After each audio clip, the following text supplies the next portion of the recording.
Belum. Keren. Oke. Oke. Oke, selamat sore Om. Ya, sebelumnya makasih buat nuangin waktu buat diwawancara.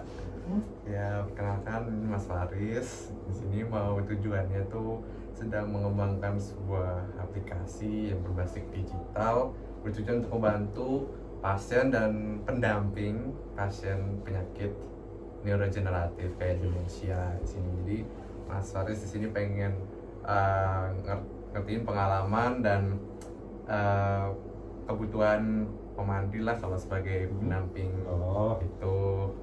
Oke. Nah, oke, mungkin sebelumnya boleh perkenalkan dulu. Nama saya Andri, usia 54 tahun. Saya pekerja swasta. Ya, Oh, udah. Oke. Hubungannya sama pasiennya apa? Sama pasien. Sama ya itu sama Eyang gitu ya. Ibunya. Itu ibu. Jadi oke. Ya itu orang tua, ibu ya. Ibu orang tua. Oke. Mungkin boleh diceritain dong atau digambarin bagaimana kalau misalnya ketemu sama Eyang itu gimana gitu. Kalau ngedamping Eyang itu gimana? Yang kadang-kadang sehariannya itu. Ya, kadang-kadang yang ceria atau ya moodinya berubah, itu bisa berubah-ubah setiap saat ya. Makin usia makin berusia, senang dikunjungi, senang ditemani, sometimes juga yang itu suka moodinya berubah-ubah, itu yang harus diperhatikan atau yang perlu ditahu. Oke, Budi. Selain itu ada lain nggak? Nah, itu yang sudah menyerang lupa ya, pikun yang selalu berulang-ulang pertanyaannya. Kadang-kala itu perlu dilanjuti dengan merekam sesuatu dengan handphone supaya apa yang sudah dilakukan atau itu ada buktinya. Contohnya gimana tuh? Kalau lagi apa? Kalau umpamanya apa ya, yang mungkin yang udah makan atau minum obat, jadi ditunjukkan tadi yang udah minum obat. Jadi pengingat itu ya. Pengingat. Oke. Apa yang sudah dilakukan. Gitu. Oke. Nah, sejauh ini kalau misalnya Om sama Eyang tuh kesulitan yang terbesar itu apakah sebagai pendamping yang Om rasain? Kesulitannya ya itu kadang-kadang moodinya itu ya kadang-kadang tiba-tiba sedih, nangis gitu. Dan kadang-kadang memaksakan diri ke dokter padahal udah dari dokter tuh. Suka 2 kali ke dokter gitu. Kemarin ke dokter, besok hari ini minta ke dokter lagi gitu loh. Nah itu kadang direkam nih, udah dari dokter, udah dikasih obat, dan itu moodinya ada tuh. Oke. Ya gitu. Oke.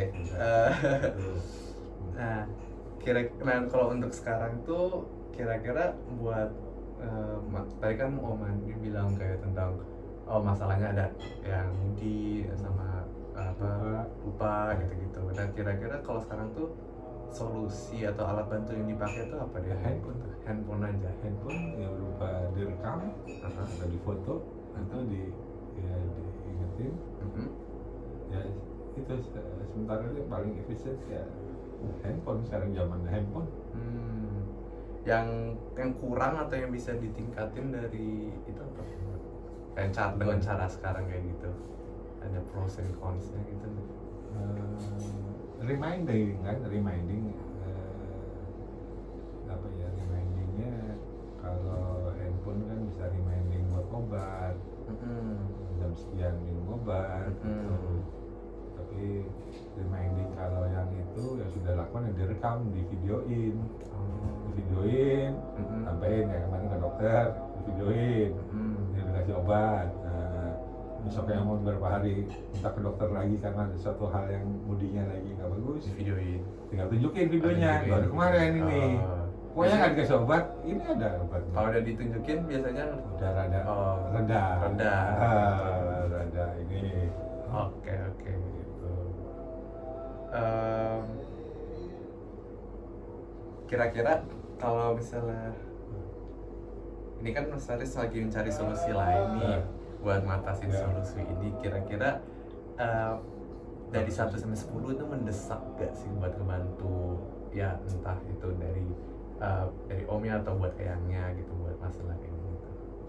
Ya misalnya kalau ada aplikasi khusus gitu. Aplikasi khusus Membantu nggak? satu, kalau memang membantu tuh aplikasi jam minum obat.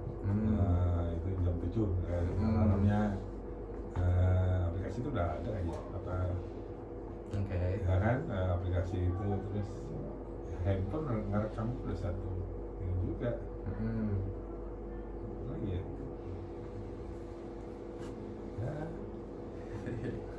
aplikasi yang buat ini aja. Atau aplikasi mungkin bisa melatih pikirannya yang ingatan itu bisa. Ya, jadi supaya mungkin aplikasi yang bisa mengingatkan ini cucu nih, mungkin foto-foto juga, akhirnya foto juga kan, Foto gitu ya. foto Kayak nih. suka ngeliatin foto. Iya, gambar foto.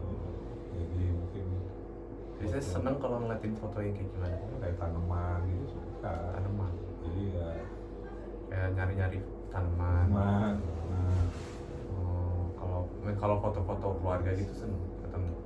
Kalau keluarga ya standar aja sih, cuma buat mengingatin aplikasi apa ya reminding ya. Nah, juga sih Oke, kenapa? terus Bentar lagi ya.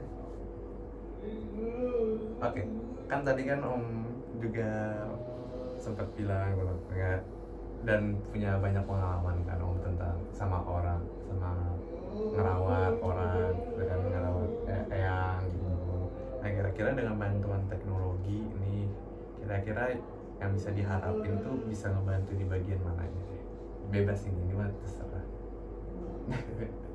Dari yang paling pengalaman pribadi, ya, bebas saja.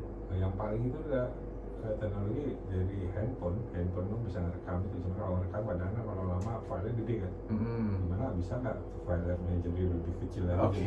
Jadi itu yang paling, wah ini udah full aja kapasitas. Karena untuk ngerekam untuk hal-hal kayak itu kita nggak perlu yang HD atau nggak itu kan, tapi memorinya sudah penuh itu yang karena nyimpannya banyak kan. Ini lagi itu direkam, itu yang kadang-kadang kendala itu full memori, harus dipindahin ya itu berarti ya.